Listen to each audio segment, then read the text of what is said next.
Hello, this is Rocky Marciano. When I was heavyweight champion of the world, they called me the Brockton Blockbuster. You find out why.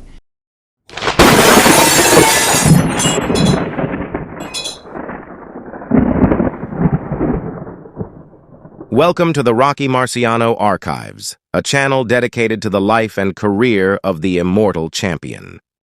Join us as we present another reading from the Archives' own John Cameron's biography on the immortal champion, Redemption. The Life of Rocky Marciano, Volume 1, 1923 through 1949. In this upload, we take a look into what would be the final steps of Rocky's amateur career in 1948. And his motivations for turning professional. Let's briefly set the scene. Rocky had just come off that highly disputed loss to Coley Wallace in the New York Golden Gloves. His future now seemed uncertain, but events through the following few short months would lead him on the path to immortality.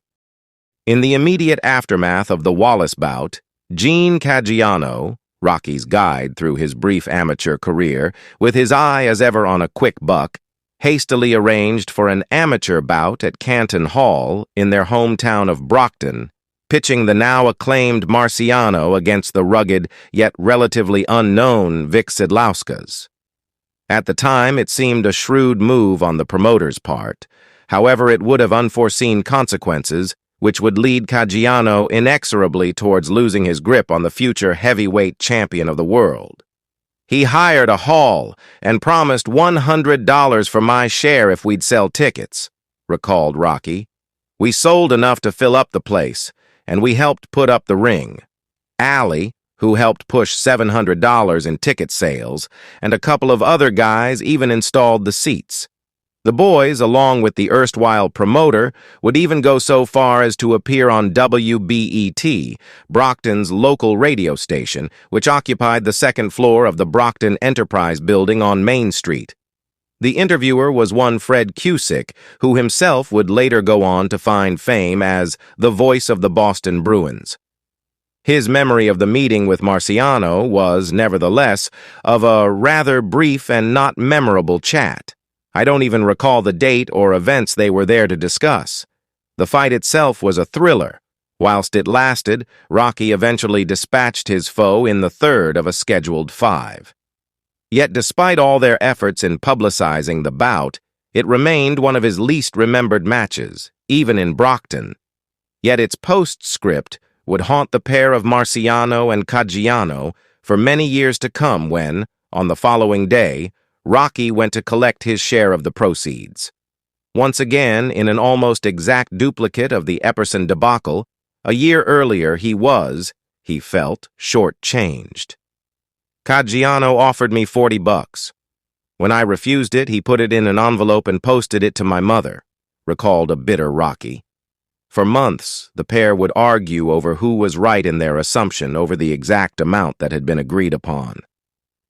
I even offered Rocky my watch in order to pacify him, but he just yelled me down and kept threatening me over owing him $60, but I knew I never did, recalled Gene.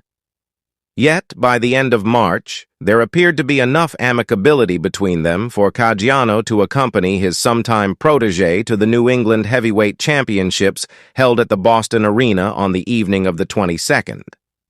Marciano had chosen to participate in this one-day tournament over the more prestigious Chicago Golden Gloves being held concurrently, for he had, as promised in the aftermath of the Wallace debacle, been named as a member of the All-Eastern team, the only New England fighter to be awarded a place that year. Yet he declined. He preferred instead a chance to claim local honors.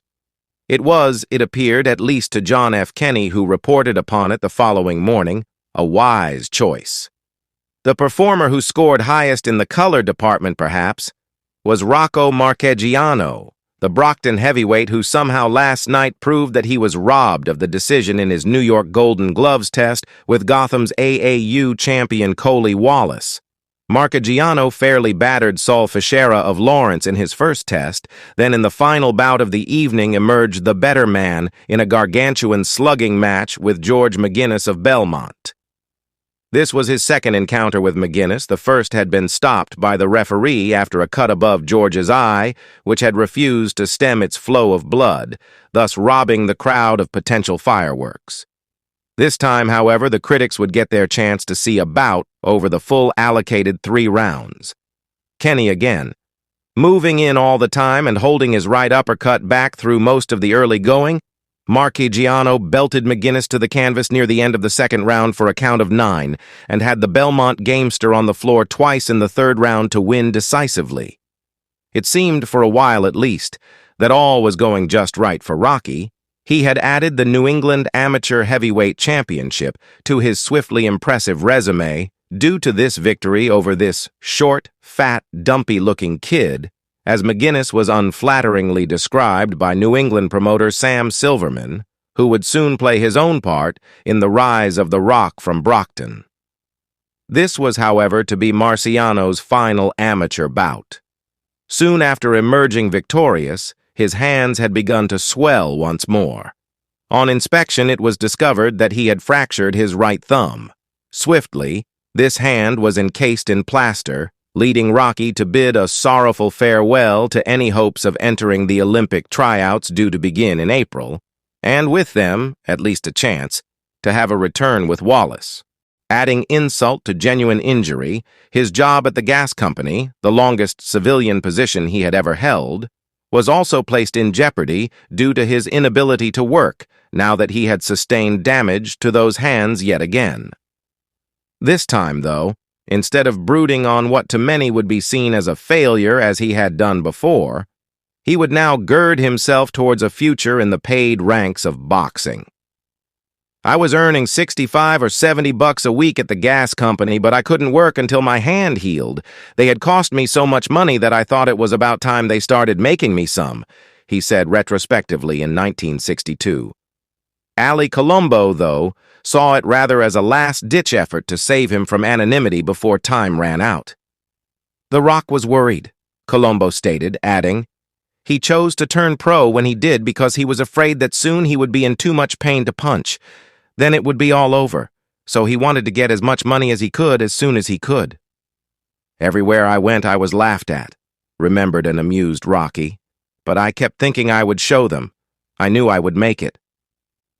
Even in his beloved Brockton, he was not immune to occasional jeering, as he was seen running through the streets as dawn broke over the city, with his faithful companion Ali Colombo by his side.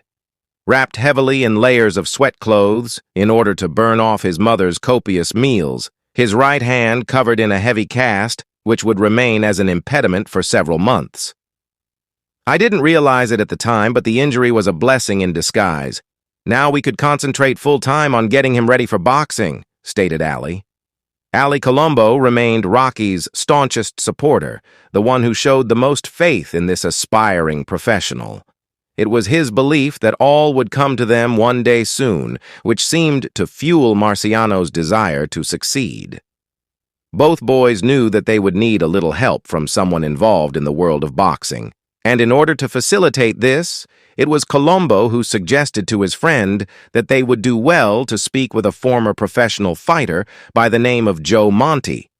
This man, who had lost one of his eyes due to an injury sustained in the ring, was heavily involved in the fight scene in Brockton, both in his capacity as a judge and sometime trainer of aspiring pugilists. His advice was encouraging, as Marciano would reflect in the Saturday Evening Post of September 1956. "You're a good fighter, Rocky," he says. "You got a good punch and could go a long ways. Get yourself a good manager and give all your time to this thing. Give it everything you got. Don't make the same mistake I did. I got a Boston manager and he didn't have the right connections. You got to get away from Boston. If you want to hit the big time, and there's only one way to do it, you and Allie, both of you, you got to get out of town. Go to New York and get one of them big-time managers. It's the only way." Rocky took this advice on board, making the bold move of taking his career into his own hands. The move Rocky made was a simple phone call to New England coach Tommy Rawson. Rocky phoned me in late May 1948 and asked if I wanted to manage him. I told him that I was honored that he thought of me, but I was strictly amateur. and besides, I felt I didn't have the connections to move him far. He seemed disappointed, but then I told him about Al Weil, who had approached me after the Wallace fight and was interested in handling him.